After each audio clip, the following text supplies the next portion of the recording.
Baik, sebelum bersama Jovinia Jim, antara fokus negeri di bawah bayu, Sabah akan terus bekerjasama dengan Kerajaan Persekutuan bagi meningkatkan prestasi bekalan elektrik. Jovi, teruskan. Ya, Zahira. Kerajaan negeri akan terus bekerjasama dengan Kerajaan Persekutuan dalam melaksanakan pelbagai inisiatif bagi meningkatkan prestasi bekalan elektrik di Sabah.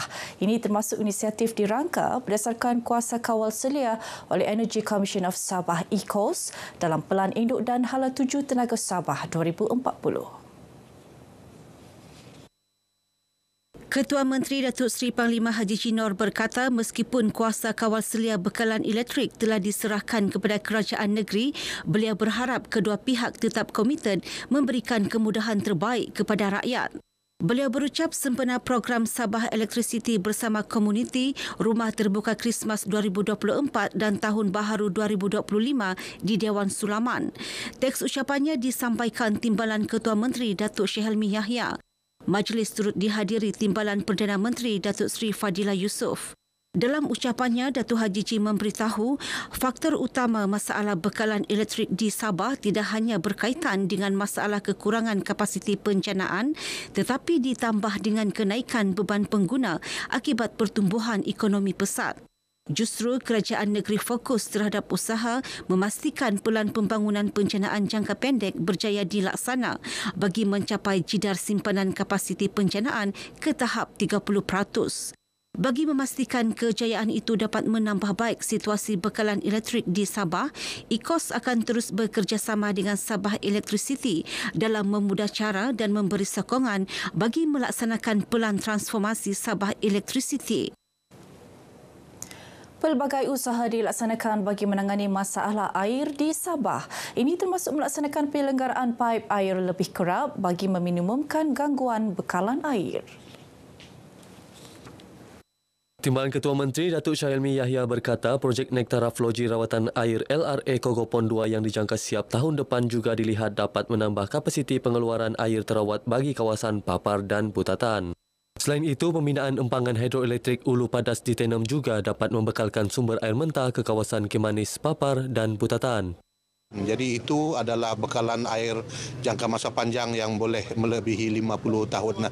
Jadi the future is very bright. Cuma dalam masa yang sama kita perlu menangani langkah-langkah pendek segera berkenaan dengan gangguan bekalan air. Datuk Syed Helmi yang juga Menteri Kerja Raya ditemui pemberita dalam program Tinjauan Mesra Tahun Baru Cina. Program tersebut bagi menyantuni masyarakat Tionghoa sekitar Putatan, Petagas dan Tanjung Aru. Kerajaan negeri amat prihatin dan telah menunaikan janji untuk memberi penempatan kepada penghuni Rumah Pangsa Tanjung Aru RPTA yang terkesan. Timbalan Ketua Menteri Datuk Seri Panglima Dr. Joachim Gunsalam dalam satu kenyataan memberitahu semua penghuni yang layak ditawarkan rumah di bawah program Perumahan Rakyat PPR.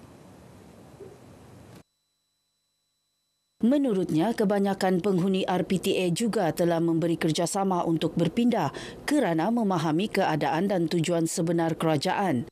Segelintir penghuni berkeras tidak meninggalkan RPTA kerana menerima maklumat tidak tepat daripada pihak tidak bertanggungjawab. Bagaimanapun, kerajaan terus berusaha membantu penyewa yang layak untuk mendapatkan PPR bukan sahaja di bawah LPPB tetapi juga yang di bawah DBKK dan lain-lain PBT. Datuk Dr. Joachim yang juga Menteri Kerajaan Tempatan dan Perumahan berkata, keputusan mengosongkan bangunan RPTA adalah kerana bangunan yang berumur lebih 50 tahun itu sudah terlalu usang dan tidak lagi selamat.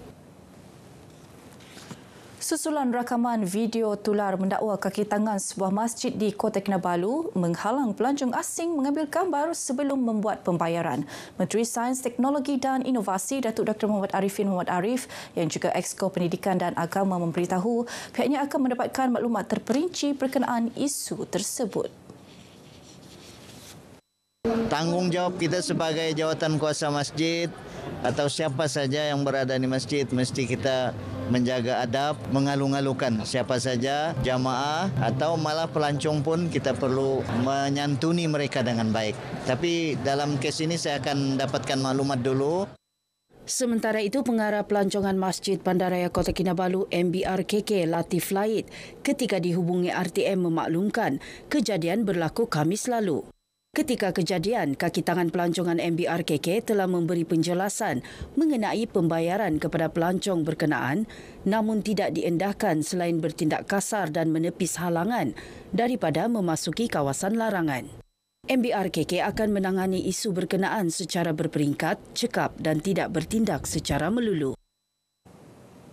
Karnival Perayaan Tahun Baharu Cina antara wadah terbaik untuk memperkukuh perpaduan masyarakat yang terdiri daripada pelbagai kaum dan kepercayaan.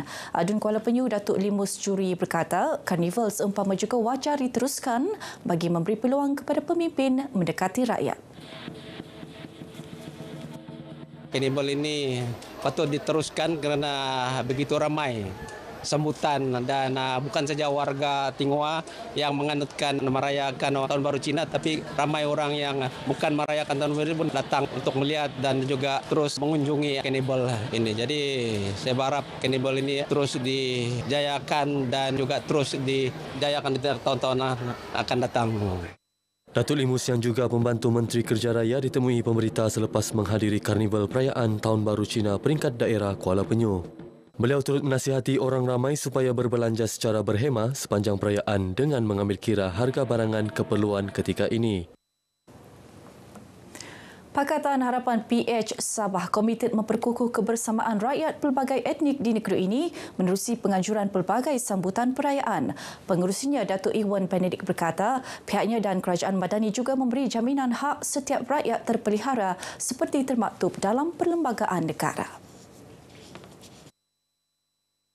Datuk Iwan yang juga Menteri Pembangunan Usahawan dan Koperasi KUSKOP ditemui media selepas menyempurnakan sambutan Tahun Baharu dan Rumah Terbuka Hari Natal PH Sabah. Mengenai tuntutan Perjanjian Malaysia MA63, Datuk Iwan memberitahu 11 daripada 21 tuntutan telah dilaksana sepenuhnya. Lebih banyak tuntutan MA63 ini dipersetujui, dilaksanakan dan diturunkan semula kepada Kerajaan Sabah dan Sarawak di bawah pentadbiran Kerajaan Madani, pimpinan yang berhormat Perdana Menteri. Perkara-perkara yang masih dibincangkan itu akan diteruskan perundingannya. PH Sabah akan terus menyuarakan pandangan dan input bagi memastikan setiap perbincangan melalui platform-platform berkaitan MA63 memberi manfaat kepada rakyat secara keseluruhannya. Baik, sekian perkongsian dari negeri di Bawah Bayu. Kembali bersama Zahira untuk lebih banyak perkembangan semasa dalam negara. Dari sungai hingga segara, Palestin pasti merdeka. Baik, terima kasih Jovi.